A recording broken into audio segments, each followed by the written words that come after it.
So I am a writer, and I have not spoken in front of people for a very long time. So this should be interesting. Also, my presenter notes are over there, and these are my one-word notes. So there's going to be a lot of riffing on today. We're here to talk about mystery, and as I call it, the lost art of tracking down lost art, because it's actually harder nowadays than it was 5 years ago to do for various reasons. And so we start with a disclaimer. The disclaimer's on enthusiasm, that all of us have hobbies, and hobbies here are anything that you have an interest in that is maybe cerebrally tangential to your career or your art. And you imagine yourself having a conversation with somebody, and you really get into talking about it, and you really are enthusiastic and gregarious, and you can see this look on the other person's face, that you can tell they're being polite and they're being kind and they're being forgiving, but it's just not in their wheelhouse. They don't have the same level, but you've already started barrel rolling through it and you can't help it. And so I'm going to promise you not to do that today. This will be a little bit more like an art history lesson or a book that sort of glosses over the details, which is too bad because it's within the details of the stories I'm going to tell you today that is the most interesting, that new things are thought of. Okay, so that being said, if you want to go looking for a couple pieces of lost art in Milwaukee yourself, here's two that I can propose to you that I never went looking for myself. On Mason Street, there's a number of buildings in a two-block area that was called Newspaper Row. And that's because within the two-block area, you had City Hall, the fire department, the police department, the courthouse. Everything was in one area. And so all the newspapers were in here. And across the street from this building was the original Milwaukee Sentinel building. So the one on the right came first, and you can see there's the word news at the top of it. The one on the left came a couple years later, and it was built by an attorney named Samuel Howard. Now the two buildings are actually joined. In 1970, they became one building. And last year, the building sold after being on the market for a number of years for like $300,000, which is like a steal. In the basement well, you can see of that bottom corner building, there's this fountain here. And I just don't know anything about it. The yes, maybe is for Samuel. Does it still work? What was its function? Who knows? So, here's the next one. In Juno Park, in the middle of just nowhere, basically sinking into the dirt, there's a square obelisk type thing, and it's got different service messages around the outside of it. And at the top of it, there's a 6-inch hole that goes down in the middle. What it turns out, when I finally researched, I found one article, just one mention of it, basically, that it was a fraternal order that had installed it. You can see how tall it was at that time, and there was an Excalibur sword in it. I don't know what happened to the sword. Vandals, somebody got the sword out of the stone, and it's missing. So if you want to go find it, it's up to you. Okay, so why do we look to the past? Basically, the academic answer is, that if you follow a storyline long enough, you can put a thread through it, and eventually you can understand that if this one event happened, the reason why that civics are a certain way, that attitudes and atmosphere in Milwaukee is a certain way because of what happened way back then. The artist, when you look for lost art, is that you want to be inspired. You want to see it yourself. You want to touch the lost art itself. You want to experience it. And then you want to go make your own works based off of having that experience. And then for me, it's always just a curiosity. I see things and I want to know why did that happen that way, or I see something missing and I want to know what was there once before. So, for example, you have the 100 East building, and you wonder, why does this building look this way? And that's because when it got torn down, there was a much beloved first skyscraper in Milwaukee. It was sort of like the symbol of Milwaukee. It was always on the front pages of the directories, the covers of books, the Pabst building. And when they were tearing it down, they tried to save certain elements, and it fell apart. It didn't work. And so they incorporated that into the design of the new building. And so that's why that looks that way.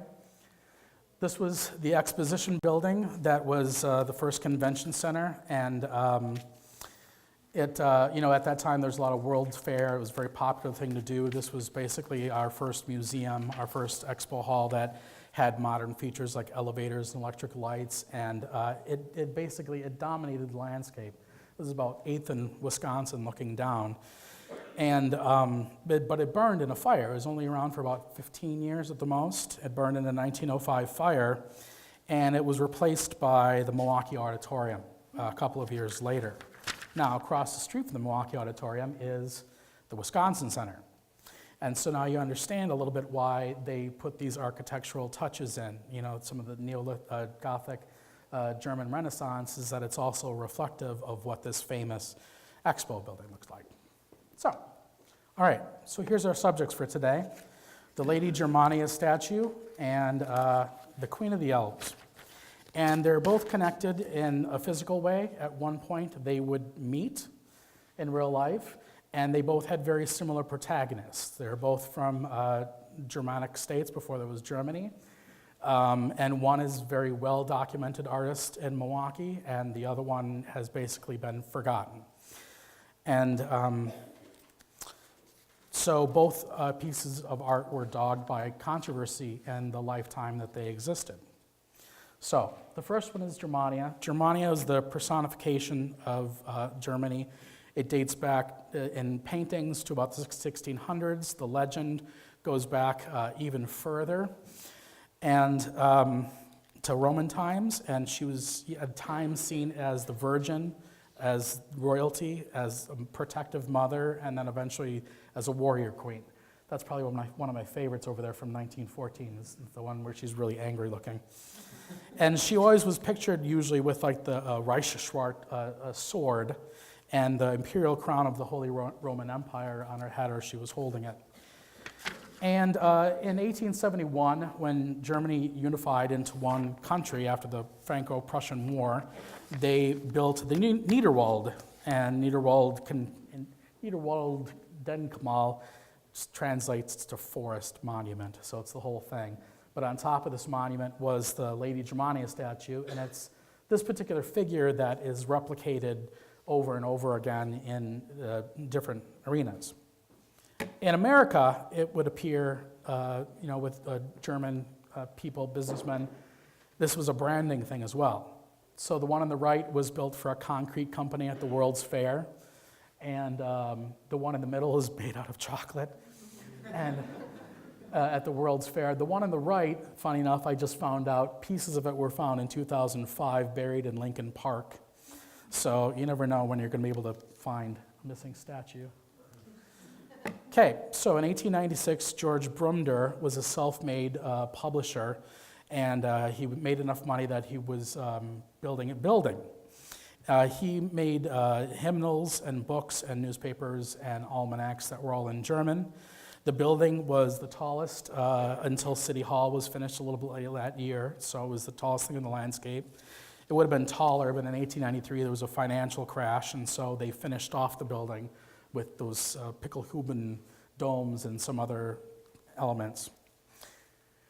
And so it was an important building, and so he had Charles Keane, who was a noted woodwork and clay sculptor, who is also known for the King Gambrina statue that it's been returned to the Pabst place, and circus wagons, that we see in the Dells.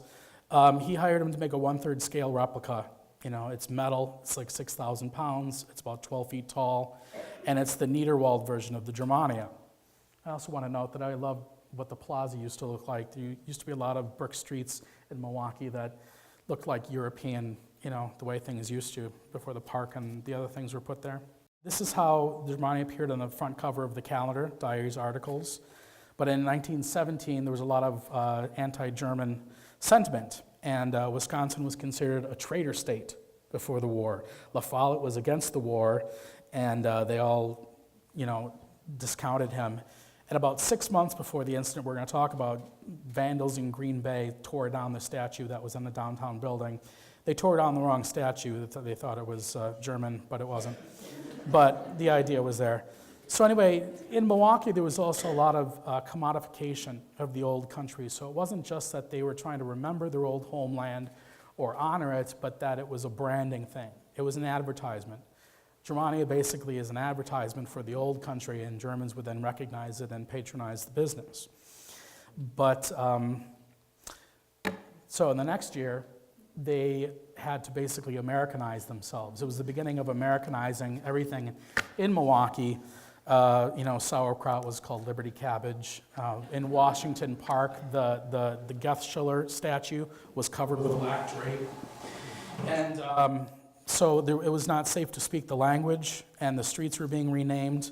And basically, there was an outcry. This is a suburb, basically, in the early days of there being suburbs, the Germania neighborhood. But this is what the statue looked like in the building. So, in the middle of the night, May 1918, the statue vanishes. And so, for many accounts and things that you read, this is where the story ends, right? The other versions of the statue, like in Davenport, Iowa, same thing happened. They take the statue, it disappears, never see it again. And it stays vanished for 22 years. And the Brumder building divests their interests, the National Bank accounts, instead of them calling them German accounts, and they distance themselves from the statue. What had happened is that George hired Cyril Kolnick and his team to heist it in the middle of the night and to hide it. And he hid it in his ornamental iron shop at 8th and Cedar, which is in Kilbourne. It would basically be the backside of the public museum. Kolnick was born in Austria, Trebian, Austria, and he's descended of aristocratic lines. And he came to America to help with the 1893 World's Fair exhibit. 1894, Pabst had him come to Milwaukee, and he was a very successful business, artistry. All of his stuff is documented at the Villa Terrace and exhibits. He's well known.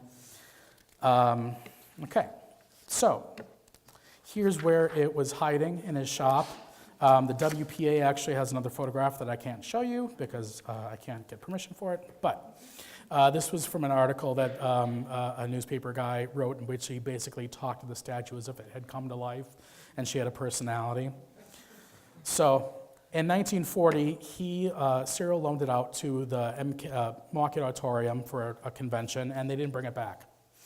They put it in the basement, and Cyril's wife had passed away, and his shop was basically being taken over by a public domain, eminent domain, and he moved in with his daughter, and he was buying back his own stuff because they were taking stuff off of buildings, and there was a big scrap drive effort. And basically that's what happened is that in 42, one of the Brumders said that the statue was in the basement and the scrap drive effort was going to take it apart. But then there was a letter that came from Washington that said, stop taking apart, all things historic and artwork-wise. And that should be the end of the story. That's where the story ends for a lot of people. In 1982, Russell Zimmerman wrote a book for the building owners. And he tells the story. He goes to look for it. They go digging. They go crawling around. He has no luck. And then it's my turn. And basically, in modern days, I'm able to research lots of old news, blind alleys. I talked to some of the existing Brumders about their Economowoc Lake mansion and about the Kolnicks had a couple of funeral plots that were given to them by one of the more famous cemeteries because they couldn't pay for the ironwork that had been done, and so people thought that they buried the statue there, but that turns out not to be true either. And so basically, I didn't have any luck either, but then Russell told me an anecdotal story that there was a woman that came through the Germani building on a tour and told the docent that she had worked at the auditorium for a long time, 40 years, and it was so sad when she saw the arm hanging over a gondola in a cart being carted out. So while that can't be proven as fact, because I went to the Villa Terrace and looked through ledgers to see if it had been sold by Cyril, and I couldn't find any evidence, it's probably gone. So that's that. Marie Herndl. Now, she was born in 1859 in Munich, Bavaria, which is about an hour away from where Kolnick was born and raised. And she has many pieces, and most are lost as well, but this was her masterwork. This was Queen of the Elves, later known as the Fairy Queen. And that's the piece. It's about 6 foot by 9 foot, so the entire size of that screen and a little bit over. It's really huge. And, in Bavaria, she attended the Art Institute there, and she was the only woman. They conned her way into being able to go to school there, and they had put a drape up between her and the rest of the men, and a separate door so that they would never have to look at her or be distracted by her. But she was able to take the stained glass classes. And then she apprenticed, and she got a big commission for a castle for Brunhild at Worms. And at first I thought maybe that mythology inspired the Germania, but they're a little bit separate, similar. So she moves to America, and she works for Lafarge, and she works for Tiffany. And I can't prove this because he burned all the paperwork in 1930 to not let all the records be found. But he had a lot of unmarried women working for him because the labor force at his place would always go on strike. And so he had women. And it turns out that it's been well documented now that a lot of the women in that place did the work that he's credited for. And so she worked and apprenticed there. It was probably there, I suspect, that she actually created the Queen of the Elves. And in 1893, she went to the World's Fair. And she went to the Women's Building. Now, the World's Fair had separate buildings for this, that, and the other thing, but the Women's Building, all of that is shoved into one building. And Candace Wheeler, who is the head lady for the thing, says, you can't have that painting here. You've got to paint over the tops. We can't allow that here. And Marie said, no. And so she came back the next day and found that they had shoved her exhibit in the African American women's section, and they had turned it around backwards. So it was supposed to be a double insult because the World's Fair was pretty racist. So anyway, she had conned her way into, she asked if the electrical building people if she could display it there, and they said yes. And this turned out to be the best thing ever because that was the year that Tesla was there, Westinghouse was there, Edison was there, everybody had their electrical light bulb things, and so it had a great display. And she won an awards and a lot of notice and commissions. And she worked in an enclave in Chicago and has some pieces that still can be found down there occasionally. But in 1899, she is called up to work on the St. Francis Seminary. St. Francis at that time is nothing. St. Francis is named after the seminary that's there. And the King of Bavaria, Ludwig I, was giving a bunch of money to them. So that probably was influenced for her to come up and work on the windows that are there. And then she stays in Milwaukee. Now, the Queen of the Elves bops around Milwaukee at some various places, the Leighton Art Gallery, and Maria's listed in the directories as an artist. And she's single. She lives in bohemian confusion. She's got cats. She never marries. There's a few profiles written about her. They kind of talk down about her. But she, some of her other works, the Hans Christian Andersen one you can see at the Children's Room at the Central Library. And this one is at the World's Fair, as is the George Washington one you've seen a little bit. And she's noted for being at the 1904 World's Fair because she wrote a letter to Theodore Roosevelt that said she was going to visit him while he was there. And then she did. She showed up, and the Secret Service arrested her. But then after the confusion died down, she was brought in and was, had a conversation with the president. So that was cool. So I'm occasionally finding, even now on eBay, her pieces pop up. Occasionally, things just suddenly show up. This one they want $5,000 for. This guy wants $25,000, and it's about this size. And that's the George Washington one, which is in the cafeteria of the U.S. Capitol, and she campaigned to get that piece put in. So anyway, now in 1909 in Milwaukee, the auditorium is being built, and she campaigns that take my piece, basically. And they won't take it because it's got naked ladies and children are going to see it. But one day it shows up on their doorstep. And the problem, and so they put it in their basement. They shelve it away. They don't know what to do with it, and that's because she died. And the news accounts she died peacefully at home. It's not true. I went and found the probate records, and there was a whole thing where she was in the hospital and had an intestinal blockage and died of shock. And so her will was drawn up there, and it's very hard to find out what happened to all of her stuff. But this piece just ended up there, and they put it in the basement. So now, in 1959, by the way, this is during the time period that the two pieces meet. The Germania statue is put in the basement. This is put in the basement. The two of them are living together for a number of years. So in 1959, it's the 50th anniversary of the Milwaukee Auditorium, and they bring it out, and then the newspapers say they had naked ladies, and so they hide it away. In 1967, they try and sell it, but the guy who would start up the Milwaukee Art Museum, Tracy Atkinson, said, it's got naked ladies, we don't have a place for it at the art museum, and you could sell it somewhere on the East Coast. But a restaurateur named Tom Terrace comes forward and says, I'll buy it. And he puts it in his Wheelhouse restaurant down by the North Avenue Dam. And it's there in that dinner theater, that mystery dinner theater, for 35 years. After that, when the place is torn down, the owners donate it to the Chicago Historical Society, the Chicago Historical Museum. They loan it out to the Smith Museum at Navy Pier, and it's there on display, which is where you get this photograph, for about 10 years. And then Navy Pier decides we need to have more Starbucks and less arts and culture, and they don't renew the lease for the Smith Museum. So this piece gets put back into a crate like the end of Raiders of the Lost Ark, and it's in cold storage somewhere down there right now, and we don't know if we'll ever see it again.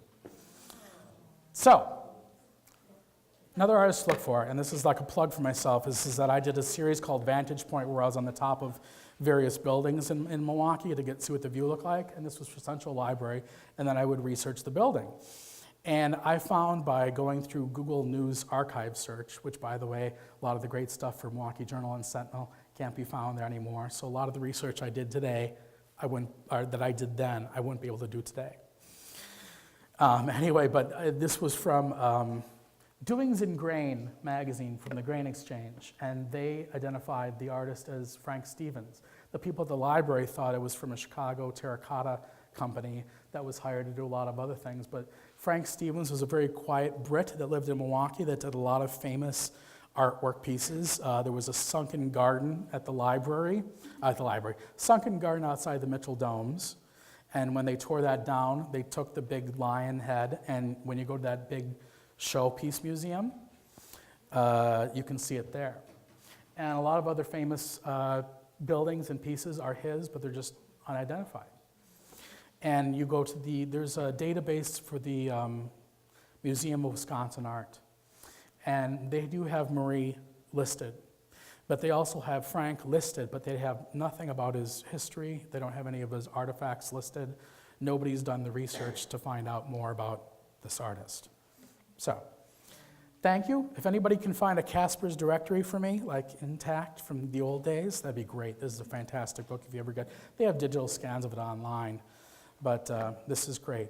And because I'm told I have all the time in the world, I'm going to tell you what I'd do if I won the Powerball. If I won the Powerball, I would have somebody recreate the party trolleys for me. Around 1890, they had $5 an hour rentals of these party trolleys that were all lit up on the electrical grid. This is the Marguerite, and this is my favorite, and so I want somebody to recreate the Marguerite so I can drive around like the pedal taverns. And that's it.